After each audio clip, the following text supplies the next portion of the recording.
Me and overambitious reading plans. What can I say? Favorite movies, absolute bangers. And I know I'm not alone in that. I'm still sad about it. Sequel. Hey y'all, it's Nat. I hope you're having a terrific day today. And for this video, we are going to be doing the Midyear Freakout tag.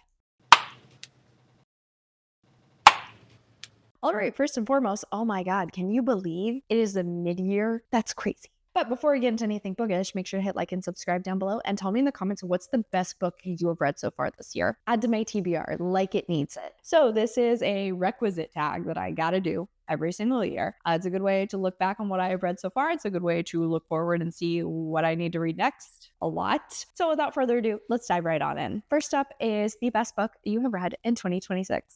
So far, I always have such a hard time figuring out like an actual best book of the year. So I went through my spreadsheet and literally just sorted based on file breakdown to figure out what book actually did come out to my best book of the year. And it actually turned out to be Walking Practice by Dolki Min, which I had read recently for a booktuber recommends. Shout out to Steph at Coffee Over Apples. She is the one who made me read this. And clearly it went really well. So I'll put a link to that blog up above if you're intrigued. But this is such a like funky little sci-fi horror story where we're following this alien that lives on Earth, surviving by basically catfishing humans on dating apps and then eating them. It's wild, but I really liked the way the author utilized this character and their very isolating experiences to discuss queer themes and gender identity. It was really interesting. It was very funky and unique. The writing style itself also worked so perfectly with the book. And it's one that definitely has just been like hanging out in my head. I do want to reread this. I keep hearing everybody say that you have to read the audio. So I want to try to get my hands on the audio at some point. I just have to find it because I am really curious about the production of it. But the actual physical copy of the book also just added to my reading experience as well. It's got little art pieces in it. Across the board, just a really good book that I highly recommend. Next question. Best sequel you've read so far in 2026? I actually have not read many sequels that like super stood out.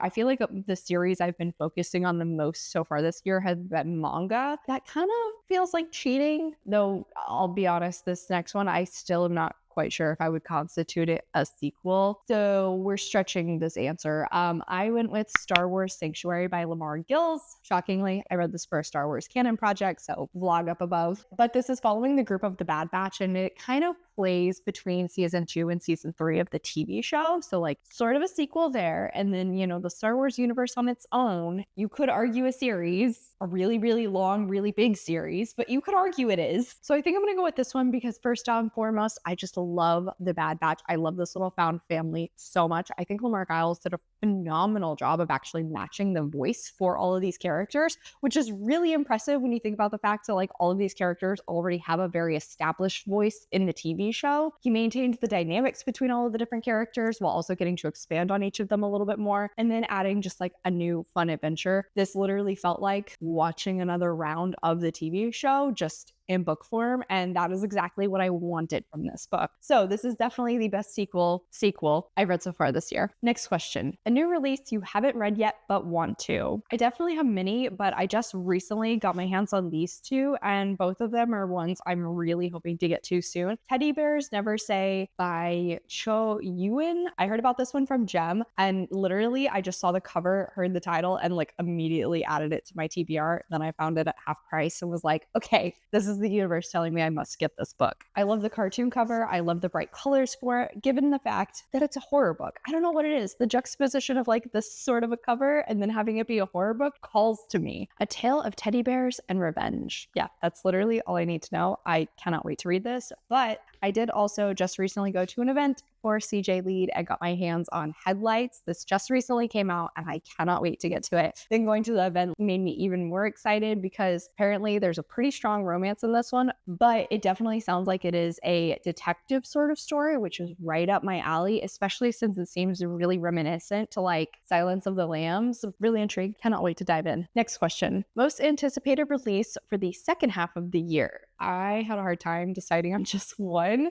So I'm going to pop in 3 here. First is Kiss, Slay, Repeat by Rachel Harrison. First off, one of my favorite authors. This is a time loop situation a la Happy Death Day, which is one of my favorite movies. So of course, I am all over this. Basically, we're following a woman who's going to her best friend's wedding, and unfortunately, her ex is there. She kind of hits it off with the groom's childhood best friend, though, until some crazy person starts coming in and taking people out left and right in this wedding. But whenever she gets taken out, she wakes up the next morning and it's the same day of the wedding again. Yeah, I can't wait. This idea sounds like a lot of fun, but then adding Rachel Harrison's character work, her writing style, I am so excited. Similar but not quite is Well Versed by Jen DeLuca, which is going to be the 5th book in the Well Met series. And this one is actually following the niece from the 1st book and the daughter from the 3rd book, who is now an adult. And I believe it's a second chance romance when she returns home and once again starts working at the Renaissance Fair. I basically saw that Jen DeLuca was writing more in this universe, immediately knew I was going to have to read it. Plus second chance romance, which is one of my favorite tropes. And then finally, Everina Maxwell has a new book coming out, and this one's actually not going to be a sci-fi, it's going to be a fantasy, a sapphic fantasy where an assassin is sent after this woman and ends up falling in love with her instead. Literally all I know about it, and I cannot wait to get my hands on it. It sounds so good. On a sadder note, next question, biggest disappointment so far. So the immediate thought that came to mind was You Won't Forget Me by Maisie Eddings, which I read for an ARC reading blog. I was so excited. Maisie Eddings wrote one of my best books of 2025. And unfortunately, this one just did not hit for me. It's basically a contrived love triangle between our main character, Cubby, who has finally figured out that she has feelings for her best friend, Darcy. At the same time, she is forced into fake dating her other best friend, Harry. And oh god, just like the miscommunication, actually no, it's not even fair to say miscommunication, just complete lack of communication that was happening in this book was so not for me. The fact that it seemed like we were focusing way too much on this fake relationship when Darcy is the actual love interest. They're supposed to be BFFs, but they spent majority of the book up to the point I DNF'd it arguing, and I couldn't do it anymore. I'm still sad about it. But I also just recently read one that was a letdown. Don't Let the Forest In by C.G. Drews. I wanted to love this book so badly. I love this author's Instagram page. I have been really itching to pick up this book from before it was published, and whenever they were like posting stuff for marketing. Dedication to the aesthetic is amazing, and I really, really liked the writing style in this book. I did. I thought it fit this like eco horror vibe perfectly. Dark academia, purple prose, so up my alley. But I felt like this book fell down because so much of the drama between characters was based on stuff we don't actually see happen in the book. It's things the author keeps having to tell us about, which really frustrated me. And then unfortunately, while I really liked the main character, Andrew, when I first started the book, it seemed like he was just constantly going in this circle and not making any actual development, not having a full character arc, which got to be really irritating. And then finally, the twist at the end. I can't specify without spoiling a main element of the story, but it irritated me so much. I do actually have a reading blog of that one coming out here in the future, so keep your eyes peeled for a full review. On a more positive note, next up is Biggest Surprise. First one was You Should Have Been Nicer to My Mom by Vincent Torrado. I had not heard anybody talk about this book, just came across it at half price and bought it because the title sounded interesting. And though the setup seemed very reminiscent to like Ready or Not or Knives Out, which it kind of is, at the same time, it's really so focused on the family drama, and I was all over it for that. I do wish there was more horror to this book, but I just had such a fun time with it. And then the other one that came to mind was also Last Days by Brian Evanson. Kind of the same deal. I had just never heard anybody ever talk about this one, but ended up using it for a readathon. What readathon was it?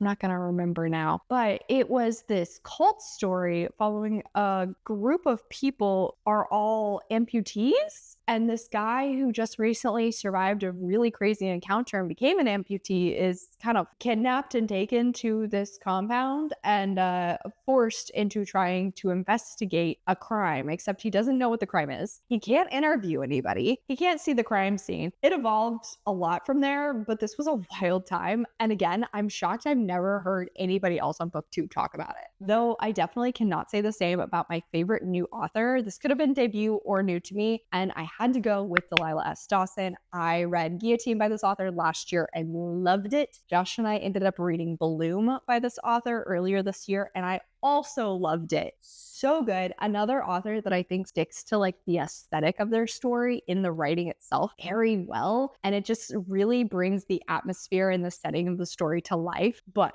the gore is always really well done. The building suspense with both of these books was so great. After those two absolute bangers, I am definitely going to be checking out anything this author comes out with next. Next question is newest fictional crush. This one I usually am like, take it or leave it. This year I think I'm going to go with the villain from Mr. Villain's Day Off, which is a manga that's very cute and cozy. We're following this alien character who is trying to take over, but every once in a while he has a day off and he just goes on little adventures and does things that he wants to and has weird interactions with humans to slowly see that they're not quite as terrible as he thinks they are. And I just really like his energy. His vibe is so fun. Most of the time, he just doesn't want anybody to bug him. He has his few things that he loves dearly, like ice cream and pandas, and I just greatly appreciate that. I do think he's a great representation of like finding joy in the small things. I haven't picked up the next volume in this one for a minute, but I will say I am intrigued to continue on with it. Next question, newest favorite character. I will be